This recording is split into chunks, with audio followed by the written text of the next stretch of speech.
All right. Hi, everyone. Welcome. I think we'll go ahead and get started now. I am so glad that you're able to join us for this session. This is part of International Education Week at ASU. So as many of you know, this is a week to really just celebrate international education. A lot of student orgs and departments across the university are putting together different events for this week. And so Career and Professional Development Services has invited some of our outstanding alumni to speak with you today. We're calling this our Success Outside the US panel. All of our panelists have extensive international experience that they're really excited to share with you. We know that many of you are interested in global careers as well. So this is a time and space for you to really connect with them, learn about their experiences, and then also ask any questions that you have. So we would love for this to be a very interactive session. We are going to share with you in a little bit here a Slido poll where you'll be able to submit your questions throughout the panel today. So really looking forward to some engaging conversation. So I'm going to go ahead and get started with introductions to all of our panelists. First up, we have Dr. Jose B. Alvarez. Dr. Alvarez received his PhD from ASU in 1996.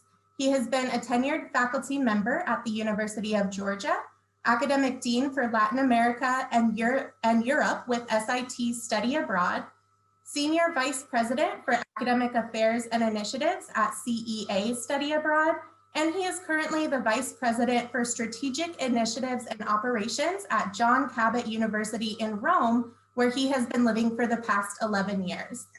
His research has focused on the analysis of Latin American cultural production, especially films and literacy texts produced in Cuba from the inception of the revolution until the early 1990s. Dr. Alvarez has lived in Switzerland, Venezuela, Cuba, Spain, and Italy, and has traveled extensively across the globe. He implores students to explore, live, and struggle, encouraging those abroad to adopt local host cultures as their own. Thank you, Dr. Alvarez, for joining us today. Next up, we have Elisa Bassa. She is currently a project assistant at the German National Metrology Institute's International Cooperation Department. She graduated from ASU with a BA in Political Science in 2017. And prior to studying at ASU, she studied international relations in London and did an internship at the German political organization in Dar es Salaam from 2009 to 2011.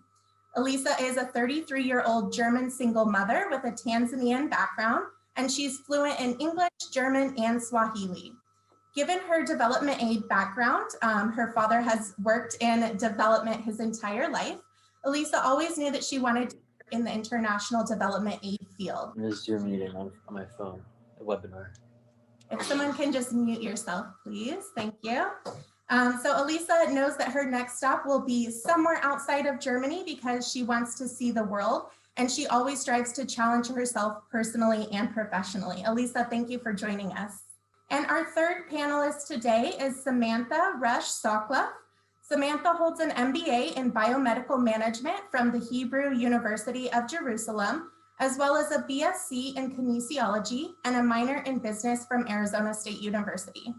Sam is a qualified professional in the Israeli high-tech scene with experience in leading grassroots initiatives that ignite people to action.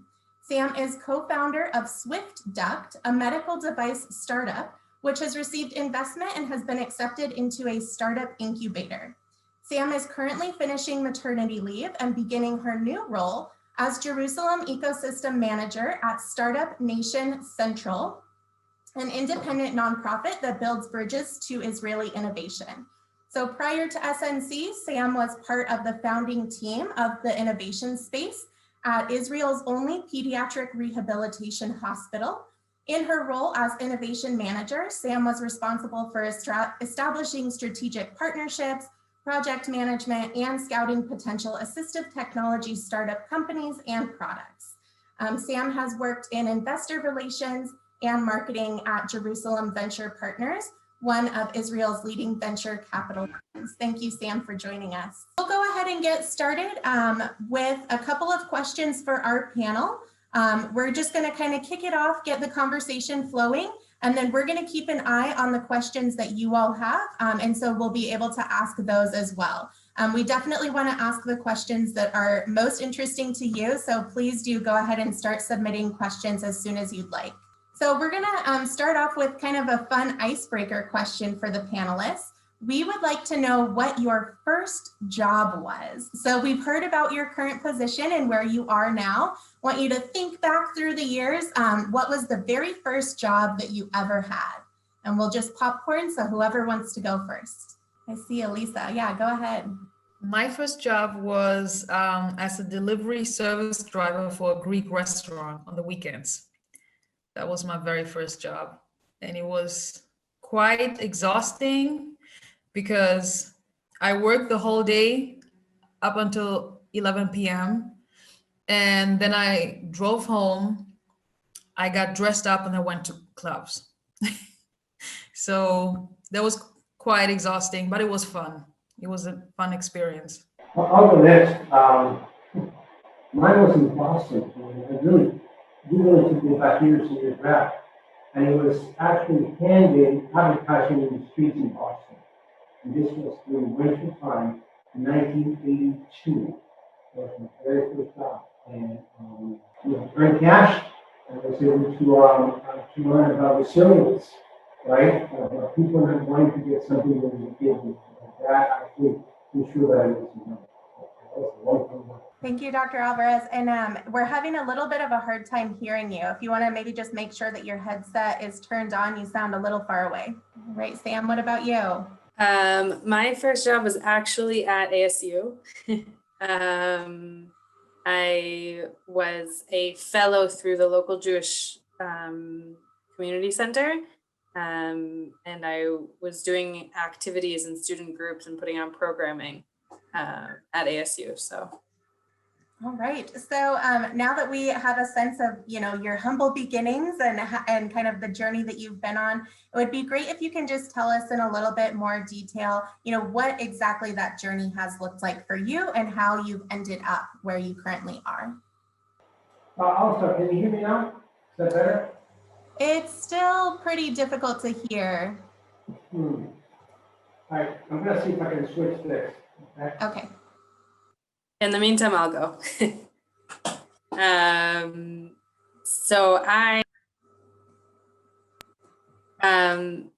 So as Brian mentioned, I started my career in Israel at a venture capital firm in Jerusalem. And it was a huge learning experience. It was a huge learning experience since the world of Israeli high tech and really creating my first connections in the local scene. And from that role, I understood that technology and innovation are very interesting to me, and I want to be involved in tech in some way. But I also understood that I really am looking for a company or organization that combines both innovation and impact or social impact or some type of positive impact on the world. And so from the VC, I moved to Alumni Hospital, and through their innovation space, we developed products, technological products, assistive technologies to help children with physical disabilities, and for them to be more independent in their daily lives. And there I gained invaluable experience in developing strategic partnerships and being part of a local community. And through that community, and something that I really believe in is connections. And I was able to my new role that I've just started this week, actually. I was contacted through my connections to start this role and to run their Jerusalem activities. And it would have been a lot harder to move forward in my career if it weren't for the networking and the connections that I made. So that's a little bit about what my career looked like so far. Okay, I can go next. So my whole career is actually different from what I always imagined it to be, because I went to Tanzania. I actually wanted to stay for 10 months, but I ended up staying 1.5 years. And after that, my parents were like, you need to come back to Europe. You need to do something with your life outside of Africa. So I decided to go to London, and I stayed in London. And my next plan was actually to go to Phoenix and study at ASU on campus. But then I found out that I'm pregnant. So that was it. I could not go anymore. And so I decided to do it online. And I actually never wanted to move back to Germany because I was like, I need to see the world. I need to explore different countries. But now I've been here for 8 years. And I'm actually happy because I figured that there are so many options in Germany. And yeah, I'm happy at the place where I work right now. And I'm happy that I'm able to provide my son with a good life. So that's all that matters to me. Thank you, Elisa. And then Dr. Alvarez, do you want to try one more time? Looks like you're still working on getting things connected.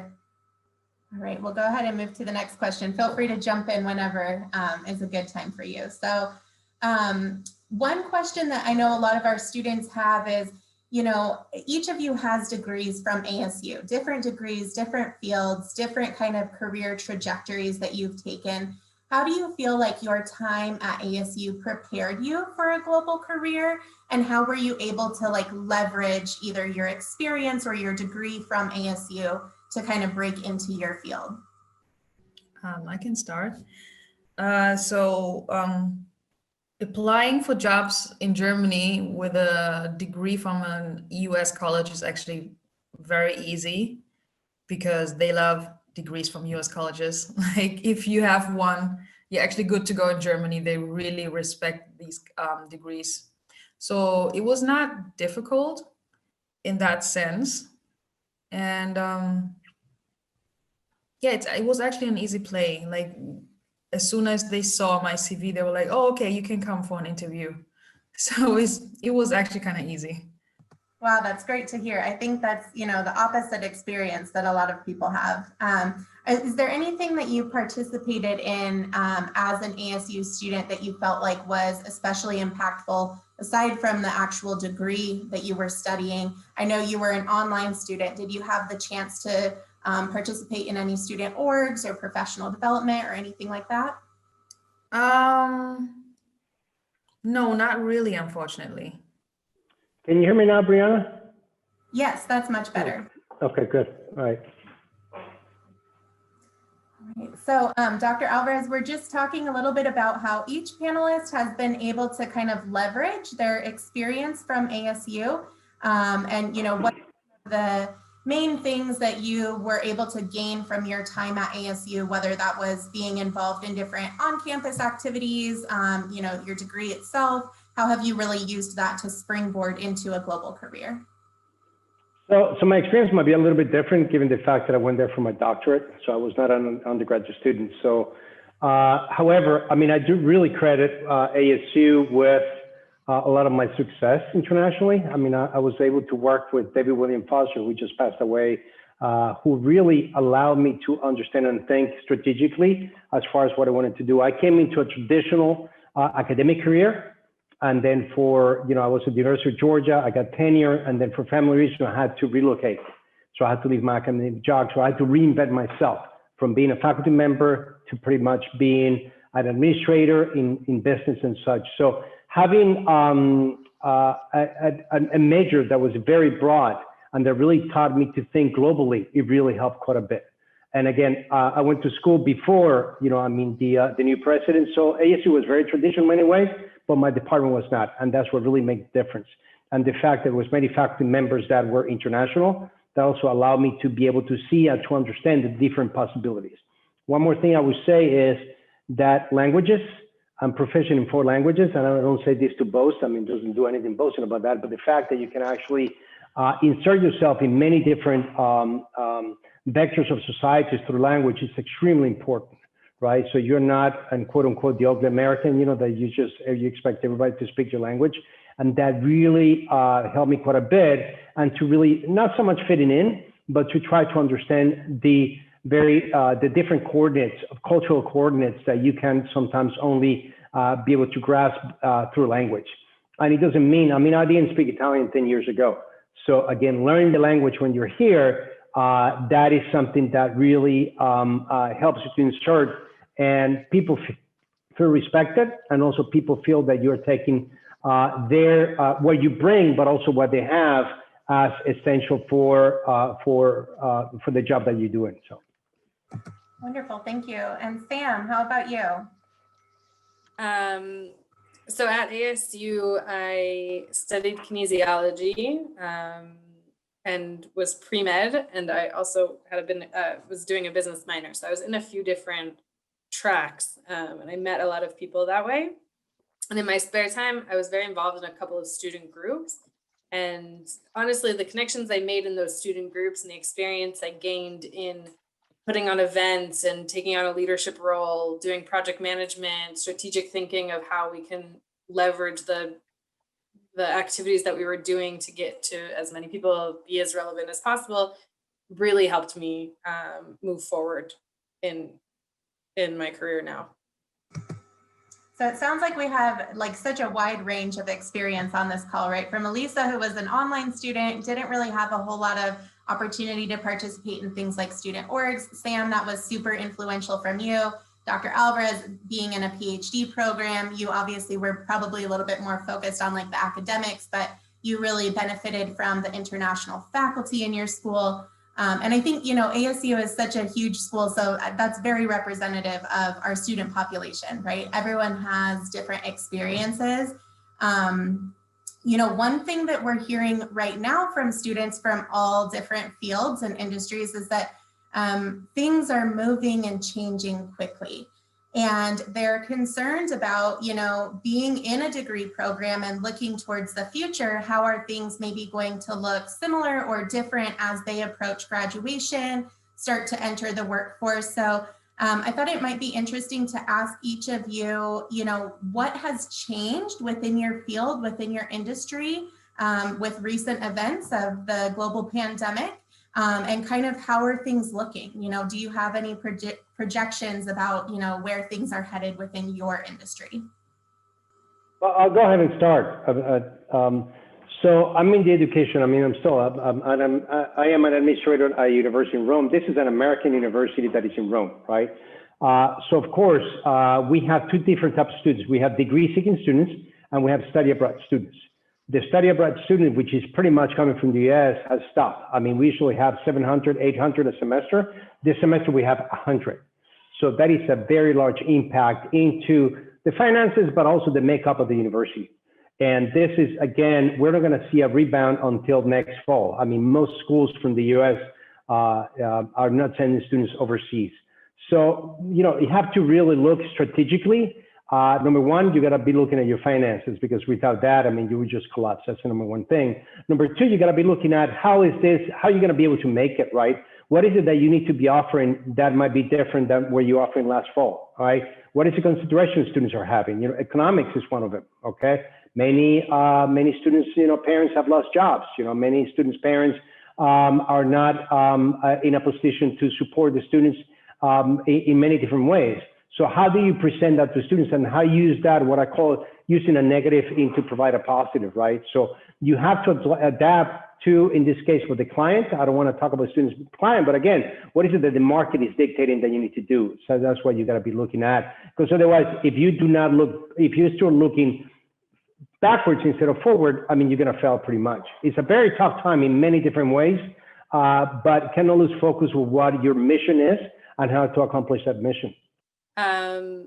With regards to my industry, which I think I would describe it as medtech, medical technologies. With the advancement of technology in the past years, it continues to grow exponentially, and it continues to create some amazing products in the world. And with recent changes, there's been a ton of new products there's over 85 vaccines for COVID-19 that are coming out right now. And so it's changed in the sense that it's continuing to advance and grow very quickly. I actually was just on a webinar today where somebody said that the amount of advancement in technology that's happened in this past year is what in normal times would have been in 5 years. And so so the challenge, sorry, there's a bug right in front of my face that doesn't stop. Anyway, so it's so that's more or less how the industry's been changing and will change. It just continues to grow and advance products. In my case is that we have to do a lot of business trips to our project countries. And since I'm responsible for 3 projects in Asia, and we actually figured out that all those business trips are not really necessary, because now we've been doing everything online since March, and it's been working out very fine. So that was actually the easy part for us. And many people were glad because they don't really like business trips. So we just at home and do everything from home, and it works out fine. So that was actually like a eureka moment for us that we don't need to fly to Asia like 3 to 5 times a year. Yeah, that's really interesting. I think a lot of us have been pushed to kind of think outside of our global physical location, right? And now we are able to work across borders. In some instances, it's actually easier, right, than it was previously with things like Zoom and all this virtual interaction that we're capable of. I know a lot of our students are navigating this whole space of virtual networking right alongside us. So I wonder if you have any tips for students on either like how to be professional or maybe virtual etiquette. Always make sure you're mute when you don't want people to listen to your stuff. Because I had a discussion with my son, and he was really shouting, and I thought I was on mute until one of my colleagues sent me a message on WhatsApp telling me that I'm not on mute. So always make sure you're on mute. That's a great suggestion, actually. Have you seen also people that have got in trouble because they thought that they were not connected, they were not on video, and then, things have happened that should not have happened. So I think you got to treat remote work as, professional as you do it anywhere else you go, right? So whatever setting you're in has to be professional. If you're not able to have an office at home, make sure that you have a banner, that is just that the place that you're looking at is professional. You are dressed professionally, that you are, as if you were at the office. I think that's one of the most, because again, the only thing that people see is you through that, and that is what it represents, through a camera. So that is why you are promoting yourself, you're promoting your business, you're promoting who you represent just through a camera, which is, very much harder than when you do it in person. So. And one tip there on Zoom, this has really helped me. On Zoom, there's a button that you can hide self-view, meaning you can hide looking at yourself on Zoom. And to me, that's really helped, because often when I have it on, I am looking at myself, looking at how my hair looks, looking at how because how often do you have conversations in front of a mirror with other people? And being able to close that off means that I'm just having a conversation with the other side, and I can focus on what's being discussed. So it's a great tip that I learned a few weeks ago, and I'm really excited about it. Nice. I'm going to have to try that one out. I actually didn't know that that was a feature in Zoom, so I'm curious to explore now. All right. So one of the things that we saw in the poll at the top of this session is that a lot of individuals are interested in learning about the process of moving to a new location and what that experience is like, right? So maybe it's a location that you've traveled to before, or maybe you're just diving right in and accepting a job offer in a new country. How do you kind of navigate that whole process of moving there, acculturating? What is that like? You know, they say that the grass always looks greener on the other side. And you always think about being overseas as being exotic. It's really hard. It's not an easy, piece of cake. You really have to understand that you move into a place in many cases where you don't know anyone, where you have limited use of the language, where you might look different than the people from the host country. Despite the fact that you might speak the language, you might have an accent, okay, and now you're not recognized as one of them. So it could be really hard, where you have work practices are very different. So the first thing I would say to people is do not think that this is something exotic, okay? Do your research, understand what is it you're doing. It's not the same thing to be a tourist than to be working at a place. It's very different. When you're a tourist, it's always great and it's absolutely beautiful. So to understand, not only the job that you're going to do, but also the environment where you're going to be. Okay. So researching, but also having an experience and speaking with people that might be similar than you are to understand, what is it going to be like living there, right? So again, it could be very exotic to say that you're going to be living in Denmark, right? Great place, people are in bikes and everything else, but all of a sudden you understand that 3 o'clock in the afternoon is dark during the winter. And then in the summer, which is May, July, hot means that, it might be 65 degrees, right? So that might, bother somebody. That might be something that'd be great for somebody else. So again, be realistic about what is it that you're doing and also understand what is it that is required of you, okay?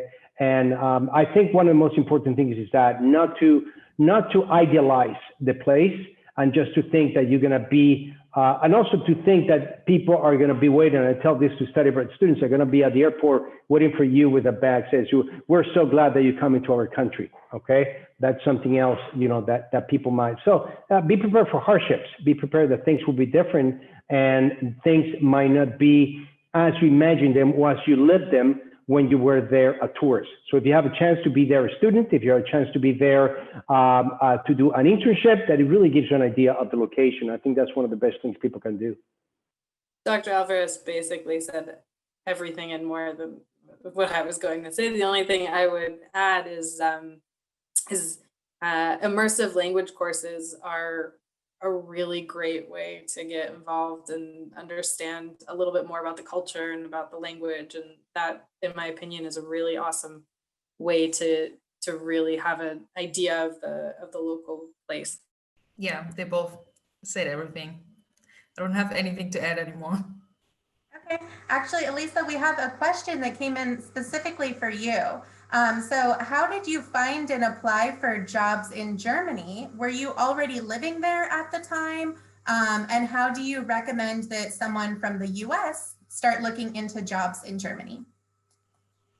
Yeah, since I'm a German, I'm already here, so it was easy for me. But I know that it's somehow very easy for Americans to get jobs in Germany, which I was really surprised to find that out because I know it's really difficult for Germans to get a job in the US. But yeah, it's actually easy. Like you just have to check out Indeed Germany, and you'll find a variety of English speaking jobs, especially in the bigger cities like Munich, Berlin, or Frankfurt. They prefer to have English speaking people. And Germany has the blue card, which is like the American green card, but it's called the blue card. And it's easy to get. It's actually very easy to get. So I would just recommend, if you're interested in working in Germany, check for jobs in your field and just apply, because Germans love Americans. Seriously, I'm not exaggerating. It's true. They love Americans. Thank you. And that actually answered another question that came in, was about the language proficiency and what is kind of required to work in Germany. So it's great to hear that there's some flexibility there, and that they do appreciate English language speakers as well. Yes, some companies offer German language courses when they know that your German is not very good, but they see that you're very qualified and they offer to pay for your language courses while you're here. Great. And Sam and Dr. Alvarez, I know both of you talked about, networking once you get into a new location, doing your research about the environment that you're headed into. Do you have any recommendations for tools or websites or ways that people can get started with both of those things? No. I mean, I would say this. I mean, I do understand, and in the case of Germany, in the case of Denmark, I mean, you can get along, with English. You can. Here in Italy, I mean, more or less you can. But I really would pitch for language. I mean, really getting to know the language of the place and really understanding, because that's really going to give you an understanding of the culture also. So I do think, watching films, it's something very important. You can start watching TV that is on the language. So try to get accustomed to that. But I think, and I think Sam was speaking a little bit about this, but again, getting to know people from local people, even though they might be overseas or someplace else, and starting conversation can really give you an insight. I don't know if about websites. I'm not really sure.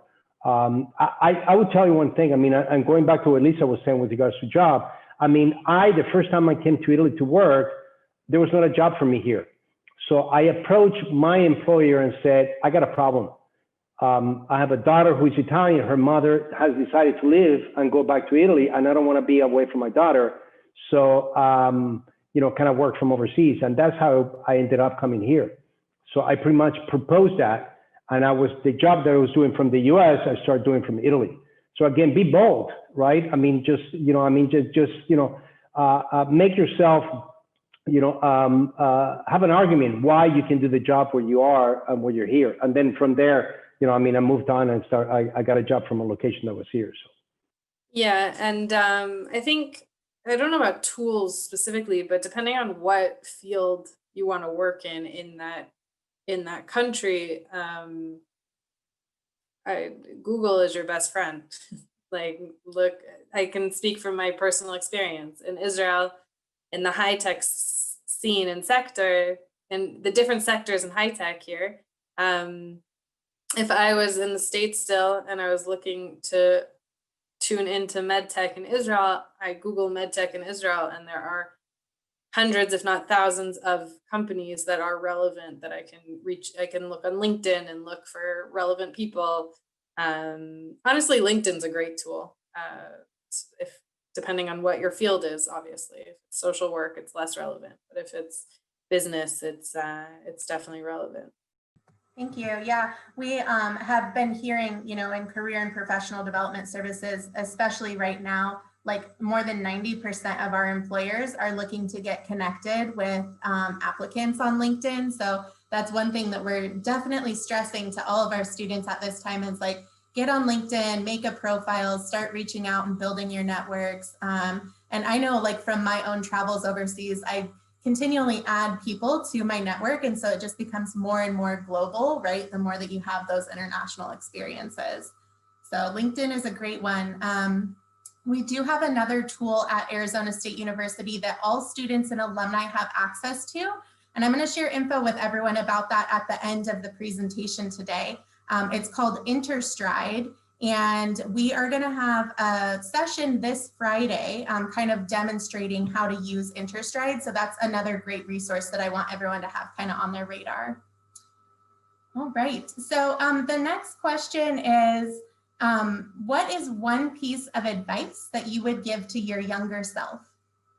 I would say take risks and be afraid on a certain level, but just because you come from a certain background or you're a certain gender or you have a certain experience, kind of what goes along with what Dr. Alvarez is saying is that you be bold and take that risk and try to make that extra effort to get what you want or to reach above your goal, honestly, so that you really can make a difference. I know that I've fallen short a few times with expectations of myself because I didn't think that I could make that goal. And if I had reached further than that goal, then I probably would have made the original goal that I had set out for myself. So As I look back now, I would say a couple of things. Number one, seek guidance and find a mentor. Find somebody that can mentor you. It might be within academics, could be outside. I really would have benefited from that. I pretty much struggled quite a bit as an undergraduate with regards to what I wanted to do. I'm an engineer by trade. And then after working 8 months after graduating, I said, this is for the birds. So I actually moved to Tucson, Arizona, and started doing volunteer work for a year. This was 1987. So I started doing a pilgrimage as far as what is it that I wanted to do in life. And it was really hard, especially because it's like, okay, your parents may be pressuring you and, what is it you're going to do? So I really just tried to do what maybe I should have done earlier. So one of the advices that I even gave to my daughter was, take a hiatus. In the case of students right now that you are an undergraduate and then you're going to go to grad school, take a year off before undergraduate to graduate to think, what is it that you want to do? What is it that, you can do with what you have? What is it that you see yourself in 5 years? And asking people and mentoring that. The other one is never stop dreaming. Really, what I see myself now and when I was back as an undergraduate, completely confused. Because I was really confused with the degree. I'm confused. It's like, okay, it was not a straight shooting line, right, whatsoever. My path was not my father's path. My father was a dentist for 50 years. So if I'm comparing to my dad, I was a complete failure, right? And then it just took a while for me to understand what I wanted to do. So seeking guidance and having somebody to confront yourself is great. Finding a mentor is one of the best advices that I can give to anyone, right? That's one of the best things that you can do. And don't be afraid to speak up and to say, what do you think about that? And don't be afraid to listen that what you're thinking might not be the best thing that somebody thinks is not only for you, but, to seek that advice. So don't have the answers before you go to talk to someone. My advice to my younger self would be to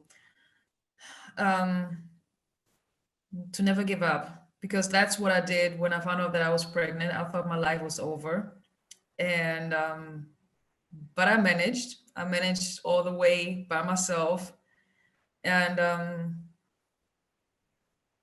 it took me a while, because at the beginning I moved back to my parents and I didn't know what to do. And then one day I told myself, like, okay, I have a kid now. I'm responsible for that kid and I need to do something. So I started to get back up, and to never give up, no matter what comes in your way. It's always going to be okay at the end. Thank you. And I want to thank everyone for their very thoughtful and genuine responses. I know that sometimes it's not easy to talk about like the challenges or the struggles that have happened along the way. But I think that's such an important message, especially for students who maybe, haven't actually looked for careers yet, and just kind of having some grace, with themselves, that it takes time to figure out what your career path is and where you want to go, and that you have all these different experiences along the way that will kind of shape where you go. I'm taking a look at some of the questions that have come in from our panelists. One person in particular is asking, as a first generation student to attend college, we know that finding a mentor can be especially impactful. And so what are some suggestions for how to find a mentor? As a fellow first generation university graduate, I would go back to what we were saying in the beginning about making connections, meeting a lot of people and seeing who has the same or similar ideals as you, values, things that where you want to be. And as I mentioned, Google is your best friend and LinkedIn is great. And so those options can be really helpful. I personally, honestly, the mentors that I have, which have been amazing in my career path, have mostly been from I guess it's just sheer luck because it's where I've fallen into workplaces. So two of my mentors have been were my managers basically. And just creating a very strong and meaningful relationship with my managers has really helped me in my future career path in creating that relationship, and understanding and learning from them. And I'm curious to know if any of our panelists, have you been approached by other people asking you to be their mentor? And, you know, how did they approach you? How did that conversation go? How did you get connected? I said it before. I mean, I think that it's one of the most important things. And again, you talk about formal education, informal education. Having a mentor is informal education. You learn from people's experiences. I make it a point, and again, I'm within a university, but even here, not so much with the students, but the staff, I see it as my responsibility. I see it as me, you know, handing, you know, experience to people and helping them to succeed, right? The first thing that needs to happen is you must have affinity with this person, okay? And I do understand the person about being, you know, first generation college. You can look, you know, into ethnic backgrounds and such, right? And I feel that as a person of color, right, that is part of my duty also to be able to provide the, you know, the guidance that some students might not have, despite the fact that, given the fact that maybe their family experiences are different than the one mine had. I'm not first generation. My father, as I said before, I mean, he was a dentist, but somebody that that understood the struggles of what he had to go through in order to become one. So it's I don't think you seek out a mentor. I think it's pretty much you. At least the way I've seen it is you all of a sudden see that somebody's mentoring you. So it's not you got somebody's like, it's not like having an advisor. Can you be my advisor? It's something that you start, and it starts with affinity. You must have affinity, a personal affinity for that person and respect for that person. And again, I think as we get older, it's our responsibility to then start, you know, doing the same thing with other students. And then I always tell the students that they are smarter than I am, you know, so don't be afraid. I'm not afraid to admit that I see people in front of me that are better than I am, and that's what I want. That's what it has to be. So being a mentor is also being, you can't be selfish, okay? And also the last thing I would say is this: if you're seeking advice, don't be afraid of receiving a no, okay? So if you just want somebody to agree with you, well, that's not a mentor. A mentor is gonna contradict you. A mentor is gonna get mad at you. A mentor is gonna tell you something you hand in is garbage, you know, as far as, that's the first thing I remember, still remember my advisor, my first chapter of my dissertation says, he threw it at me and says, what do you want to do with this, right? And I'm like, oh my goodness, right? But he knew what he was doing. He knew me, and he knew what I was capable of doing. Thank you. I think when you said that piece of advice, you know, don't be afraid of no, everybody kind of nodded their head all at once. So I think that definitely resonates. All right. Just taking a quick look through our questions here. Participants, if you didn't have a chance yet, please do submit your questions. I'm going to try to make sure that we have time now in the last part of this panel to get to all of the participant questions. All right. There's a question here asking about the current situation in virtual networking, which we already did talk about a little bit. Is there a possibility that the future of the business world is going to be similar to this? Or, you know, maybe what are some of the ways, in addition to like the virtual networking piece that we talked about, what are some of the ways that you think the world is going to be different moving forward? I think that many people will realize that you can do a lot of things online. You can do a lot of meetings, conferences online, and you don't always have to be on site to do them. And Lisa might be right, but I'm going to speak against that one. I think the human element is so much needed. You know, I think anyway. And again, I think that that we do not benefit by not having the human contact. And you might be right. Efficiency might be that way. We might realize that we can do business across borders without flying to Asia so many times. And I've been one that have been flying, you know, for years and years. But also I appreciate the fact that I can go and meet somebody face to face and discuss a matter and not online. I think sometimes online we can hide in many different ways, and then when you have a person in front of you, you cannot. So I don't know how things are going to change. I think the next 5 years are going to determine how we conduct business. I think there is going to be, as I said earlier, you know, one thing is a financial consequence to all this, and that's going to determine how this is going to move forward. Some fields going to keep growing. Medical field will keep growing, and we have seen this happening. And there might be other fields in which they might be seen as auxiliary, in which those fields might decay, right? However, I still think that you got to pursue whatever dream you have. Again, maybe I would have been more successful as an engineer, but I am really happy with what I do, and I think that's what is really important. I think the world's becoming both smaller and bigger at the same time. To go off of what both of you are saying, cross-border interaction and virtual connections.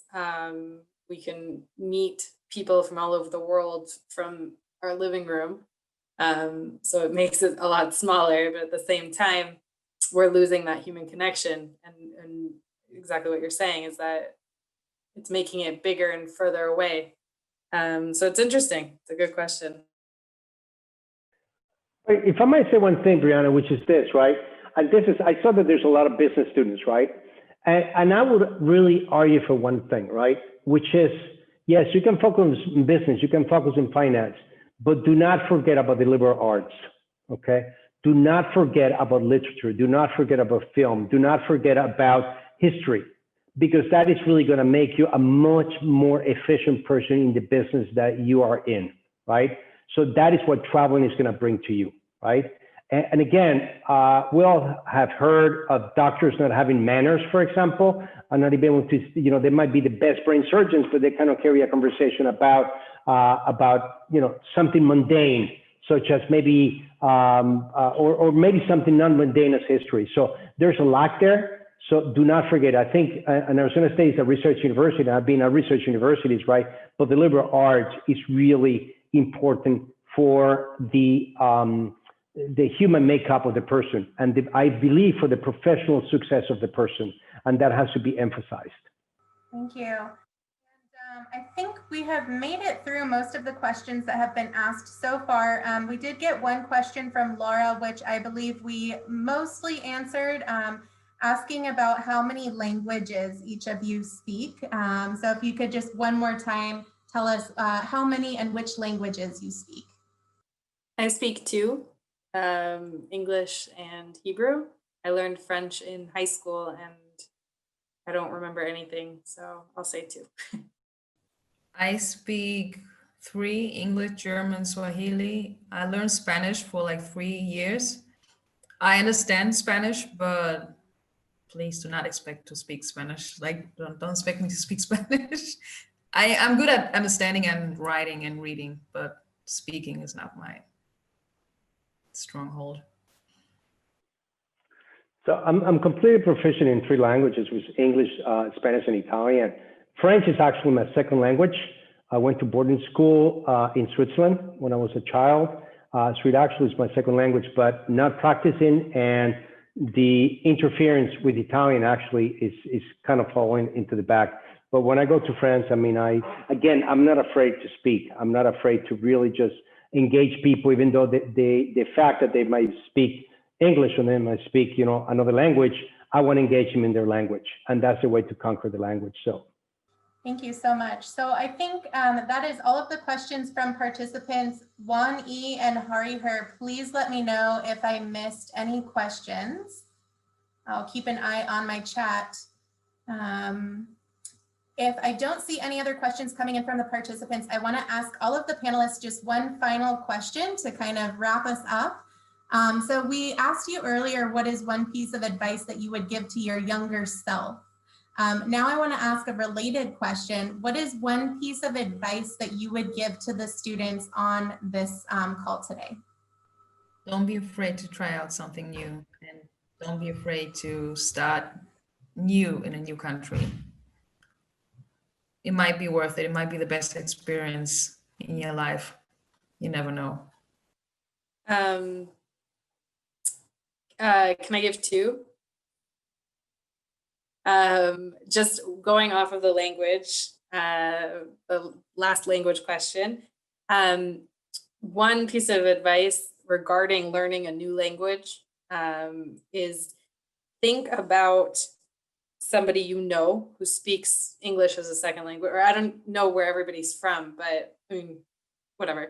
I don't know what first languages everyone has. But let's say for me, when I am in Israel and Israelis speak Hebrew or Israelis speak English, and they mess up, or they have a strong accent, or they miss words or mispronounce things, it doesn't bother me as an English speaker. It doesn't bother me at all. And I try and remind myself that when I speak Hebrew or when I speak another language, that the person on the other side doesn't care if you make a mistake. They're impressed that you're even trying. And so that's a really something that I've learned with regards to learning a second language.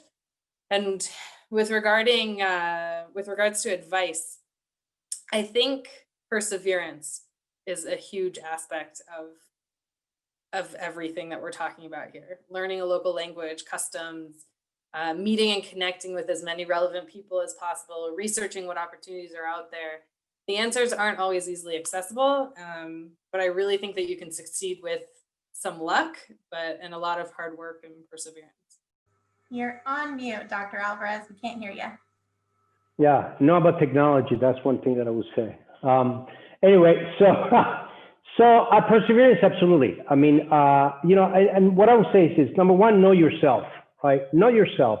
Don't kid yourself. Don't try to dream up about something that might not be. So know who you are. If you cannot accept differences, I mean, moving someplace else, it will be very hard for you. So understand that. Number two is with perseverance, I said, do not take no for an answer, right? Just because a door is shut in front of you, try to find another door, right? Which way can you go in? What is it that you're looking for, right? I would say, make yourself indispensable. I think that one thing that students that go to school in the United States have is critical thinking skills, all right? And then I'll teach something with regards to ASU is innovation, right? Dream in a different way. Look at things from a different angle, all right? That is what makes you different. A cookie cutter, it doesn't cut it anymore, right? So what is it that you offer that is different from somebody else? You need to understand it. You need to be able to verbalize it, right? One of the most important tools that you have is your voice, be in writing, be how you speak, be how you present yourself. Use that. That is a tool to be used, right? Don't be afraid. You need to perfect that. You need to really understand and really to be able to communicate what is it that you want the other person to be listening. Know who your audience is. Know who you're talking to. It's the same way to be talking to a 10-year-old that to be talking to a professor. It's not the same thing that be talking to your father, to your mother, to be talking to a friend, right? It's the same thing.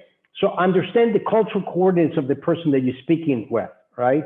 Understand why maybe ordering sweet tea at lunchtime or at dinner time in some places in the world is going to be seen as very negative, or understand how ordering wine at lunchtime in the United States might be seen as something very negative. So really understand the places where you are and how you fit in those places, right?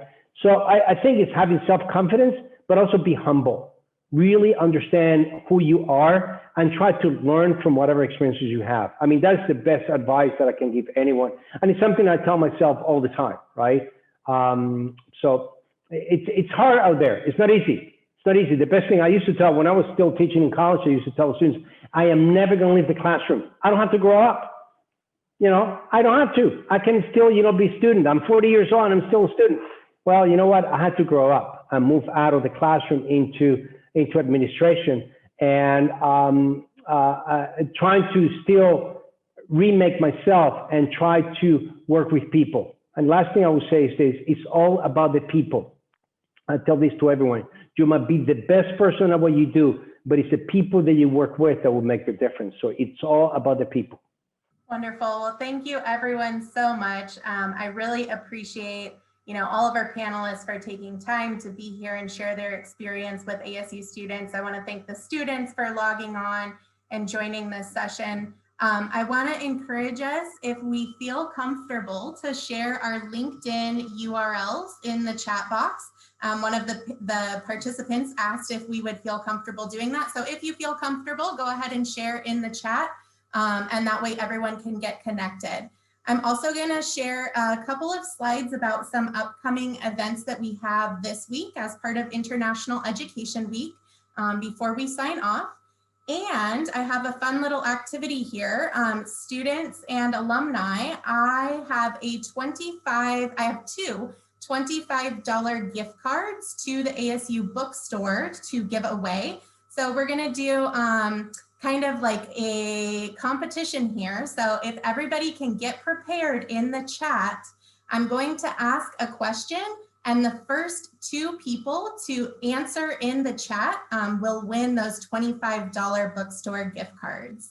All right, so the question is, what is one piece of career advice you heard today? Diego, take risks, and Laura, get a mentor. Those are the first two that I saw. So Diego and Laura, congrats. Thank you everyone for sharing. I will be sure to email you with more information about getting those gift cards. All right, and I'm gonna go ahead and share my screen here. So I just wanted to let everyone know that we do have global career resources at ASU available to you.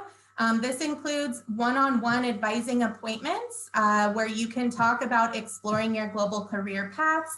You can work on preparing your application materials, work on developing a job search for international careers.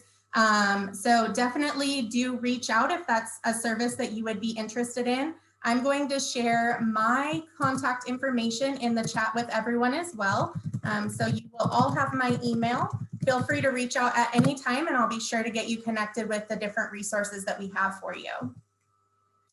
This afternoon, we have an event.